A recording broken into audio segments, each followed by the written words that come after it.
My name's Drew Cooke. I'm the Technical Development Advisor for Lanz Heating, Cooling, and that's on the HVAC side. All right, Drew. Well, it's winter. We're in the middle of winter here in central Illinois. People are spending a lot of time inside. I assume that is when we really need to pay attention to the HVAC side. What should people be looking for? What should they be concerned about? What can you help them with? Let's just start with the basics. There's a lot of things we can help with, but the first thing that we probably need to help with is bringing some understanding. A lot of people don't understand that some of the things that are making them uncomfortable in their home, they don't even realize that they're uncomfortable until you bring it out. Allergies, you wouldn't connect that really to the environment in your home. But here in Illinois, everyone struggles with allergies. So there's a lot of things that can affect your comfort in your home. The first thing that everyone's going to think of is the temperature in your home. My house is at 72. We all have our number that we like. But then you'll notice that you might go into another home that's at the same temperature, but it doesn't feel comfortable. And that's because of psychrometrics. And that's talking about relative humidity in the air and how it plays such an important part in us feeling comfortable. So that's one of the first things that we like to address with a customer is what's your humidity level? And that's summer and winter. Summertime, when it gets hot outside and the humidity goes up with it, it's much more miserable to be on a 95-degree day with high humidity than to be in Arizona in a dry space. Correct. At 95 degrees. It changes your comfort. So removing humidity in the summer and adding humidity in the winter is very, very important. We talked about allergies. How does the humidity, how does that affect allergies or does it? It can affect allergies. The bigger problem you're going to have with humidity, talking about our current season, winter, right. Your home dries out, your skin starts to dry out, right? Your lotion bill goes up. So adding humidity back into that space will prevent a lot of that dry skin, itching, nosebleeds. Some people deal with that.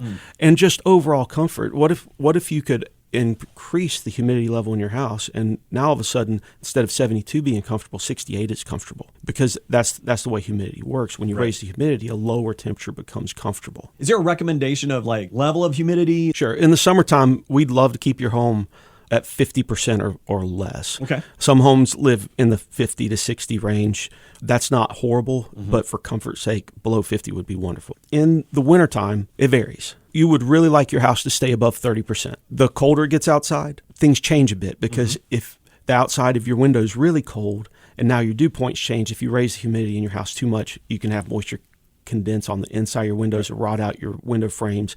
And that's a bad thing. So there is a balancing act there, but the humidifiers we install, they have outdoor sensors. So it's measuring that for you. And it's got a balance point where it will actually lower the humidity setting based on outdoor temperature to make sure that you don't have condensation on your windows. And so you're not having to tweak it every single time. It does the work for you. And so that's something that you can install as part of the whole unit. Sure. Yep. We have a couple different versions that we offer.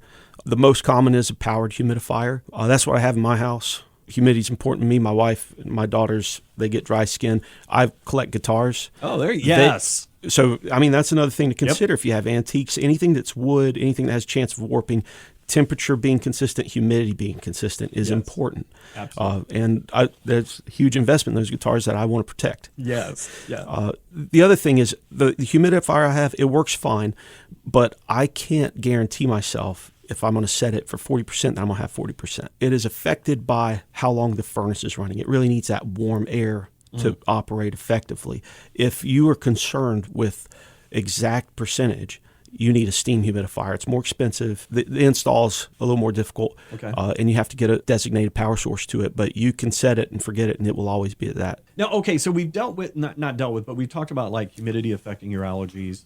But what about just general allergens that could be in your home? What is it you can do to help alleviate that? The fix for allergens is filtration. I'm from Myrtle Beach, and I had no allergies there. It's a pine forest. Welcome to Central Illinois, my friend. It's different. And so in Myrtle Beach, like every spring, the ground would be yellow from pine pollen, and I never struggle with it. I come here, I never see pollen, but I live 3 seasons of my life sneezing and hacking because there's just so many weird pollens in the air around here. Ragweed, all kinds of stuff. And, you have it in the spring when they're plowing up the fields. You have it in the summer when all the pollen's being released. And you have it in the fall when they're doing all the harvesting and all the dust is in the air. 100%, yeah. And all that's getting in your house. So filtration is the fix. The problem that we run into is it's not a consideration that installers are really taking on new construction homes. So when we get to a house and someone's struggling with allergies, a more dense filter, which is designated by a MERV rating on a filter, that's the fix, because the particulates are very, very small. So you need a dense mesh to catch them. But the denser the mesh, the less airflow. So you end up in this double bind where if you want to get rid of the allergens, you have to make your furnace suffer because it can't breathe. So we have solutions for that. Most of the time it's installing a new type of filtration box where we can get a larger mesh in there, a thicker filter, and we can make it more dense. So that your furnace isn't working as hard to push that air through, but you're still getting the actual filtration you need with that thicker, so you're not taxing the furnace. Right. We don't want to shorten the life of your filter or the life of your furnace because it can't breathe, but we also don't want you to live in your home, your safe place, sneezing and hacking all the time. Right. The problem is sometimes we run into situations where we don't really have any great options to put in that filter for you. Walmart sells allergen filters, hypoallergenic. It says it on the filter. They work. They do exactly what they say. But if you don't know how your system's set up and how it's going to affect your airflow, you could be hurting your system and really shortening the life of it. So you need somebody to come and measure your airflow, measure your static pressure, see what you can handle, and give you some options. If there's no options for filtration, if the ductwork is so limited, the space is so limited that we can't install something larger, then there are other devices that we can use with a less dense filter that will move out into the airstream, attach to the dust and the pollen particulates, and make them larger so they'll get caught in a smaller space. Okay. Yeah, so there's all kinds of options. We just need to see what you have and figure out what will work best for you. Like most things, there is no one quick fix. It's like dependent on your situation, hence why you want to call a professional at Lanz. Exactly. Well, tell me, okay, so we've got filtration. Are there any other concerns that people aren't maybe noticing? Like that is a fairly big concern, or at least you've seen as an issue? VOCs are a big concern. That's volatile organic compounds. Okay. And most people don't know what that means, but it's in your home for sure, especially if your home is newer. Okay. Tight homes are going to be full of VOCs because they are the off-gassing of things like the cleaning detergents under your kitchen sink, paint, the paint on your walls, anything that's made up with glue. There's off-gassing that happens. Carbon monoxide is part of that. Carbon dioxide that we're breathing out, that's part of that. And they have been linked to serious health concerns. Okay. So getting them out of the home is very, very important. But it's hard to do. Houses are very, very tight these days. And so they just hold everything in. The fix for it is ventilation. The problem with ventilation is that you're bringing in 0-degree air into your nice warm house, and you are having to exchange that. You're having to take air that you've paid to heat and humidify, and you're having to put it outside. You're losing energy that you've paid for. And not only that, but with introducing that new air, you're taxing the capacity of your system. Most houses, when they did the heat load calculation, they didn't take into account ventilation. So we have a solution for that too. Okay. And that's called an ERV, and that's Energy Recovery Ventilator. And basically what it does, it's got a catalyst.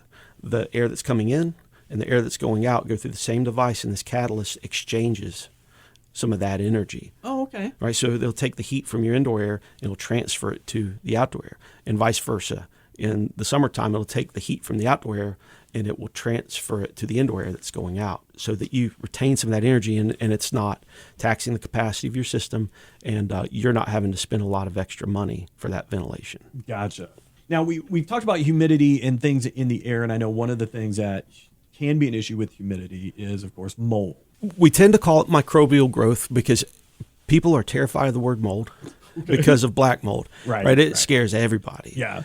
So we try not to say that word in a customer's home because it can put someone in kind of the panic mode, and maybe they'll make a decision that really isn't right for them out of fear. We don't want that. Obviously, humidity plays a big part in that. So your first best defense is to treat the environment and try to create an environment that mold and mildew is going to have a difficult time living in and growing in. Beyond that, we have some other options if that's not sufficient. Now, there is one area of the system that we can't change the environment in, and that's your evaporator coil, and that's the coil that cools your house. Oh, okay. It lives in the dark, and it's cold, and all the moisture in your air is condensing on it and going into a pan, so you have standing water. It's wet, it's dark, it's cool. That's the conditions that mold likes, and we see it all the time. We see mildew that grows inside of that pan. That's getting in your air. The fix for that is an ultraviolet light above and below, and it will prevent any of that from growing. Now, we talked about microbial growth, but pardon my ignorance, but how does that differ from, say, like everyday like bacteria and virus type things that, like, because kids are coming back, when they're coming back from school, if you have kids, like, they're exposed to everything. Is that related, or is that a separate issue that needs a separate treatment, or is there something that can be done about that type of thing? Sure. Well, they're different things, but they can be treated with similar products. Viruses are a big deal. I mean, my daughters I have one who's almost out of high school and one that's in college. So we've gotten past those years where they were bringing home every bug, in the county and bringing it into our home. And when that was happening, I put in an air purification system because I was tired of catching everything that they were bringing home from school. Right. A couple different options for that. Filtration's not a great option. The particulates are too small to catch. Okay. You need to actually destroy the virus. Now, the UV light will do that. The problem with ultraviolet light is you've got to bring the bacteria to the UV light, and it has to have a certain amount of exposure. Right? So they say generally the flu virus, you would have to pass it by that UV light 3 times before it would actually be destroyed and ineffective. So you might breathe it in before that happens, or it might land on your counter, where you're going to prep your food. So we have ionizers. We have, I'm probably going to get this name wrong, it's hard to say, photocatalysis devices that do this. And the technology is amazing. It actually creates particles that go out into your house in the airstream, and they will actually destroy viruses. They've been effective destroying flu, coronavirus, bacteria, and they'll actually destroy mold spores, things like that too. So it's a really, really great solution, and it does what we talked about earlier about attaching to dust particles, attaching to pollen particulates, and making them larger. For one, they get caught up in the airstream easier. It makes them more like a kite, and they're easier to get caught in the filter and out of your air in your home. So that really takes care of multiple issues that we've already talked about. It does. It's the product that we offer the most. Okay. Because it has such a wide variety of things that it can treat and help you with in your home. Gotcha. And like we talked about before, like anything, there's no one answer, one solution. So that just makes it all the more important to call someone like Lanz so you can come out. And again, what happens then? I've made the call, now what? Well, if you call specifically for indoor air quality, we're going to do a deep dive. Most people don't call for that. Most people don't realize maybe that it's an issue or that there's a lot of solutions for it. So the best thing you could ever do first is have your system maintained. Have a maintenance done. We're intentional on service calls and especially on maintenance to ask questions, discovery questions. We're not trying to put you in a corner, but we would like to help see how comfortable are you in your home? Have you ever considered, your allergies? Do you have allergies? Do you struggle with them in your home? It'd be nice to at least get a break from it. I can't do anything about outside. Right. I can help you inside.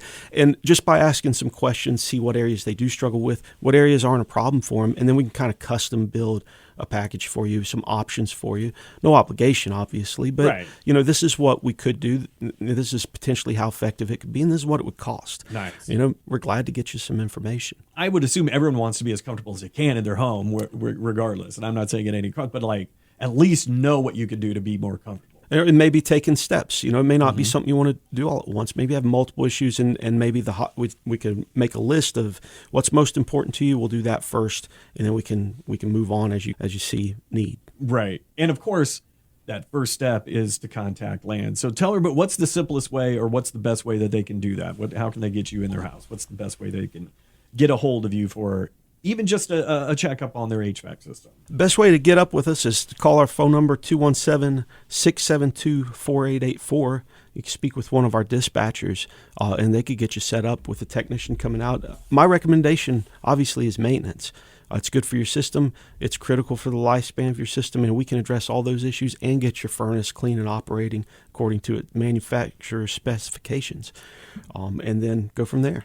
And that's a great starting point. Like you said, you want everything to work as efficiently as possible, getting things cleaned out, ready to roll. Not a bad way to start. Not a bad way to start, and you can get a one-time maintenance. That's fine, but you could also join our Comfort family where you'll get maintenance twice a year, once for your air conditioner, once for your furnace or whatever heating source you have. Also, plumbing maintenance twice a year along with that. Oh, okay. It's a great package, and then you would get discounts, 15% or 20% off of any repairs or additions that we would make. So you would get some discounts on IAQ products. There we go. Thank you so much for taking time to talk with us today. We really appreciate it. Once again, what's the phone number they can call for Lanz? 217-672-4884.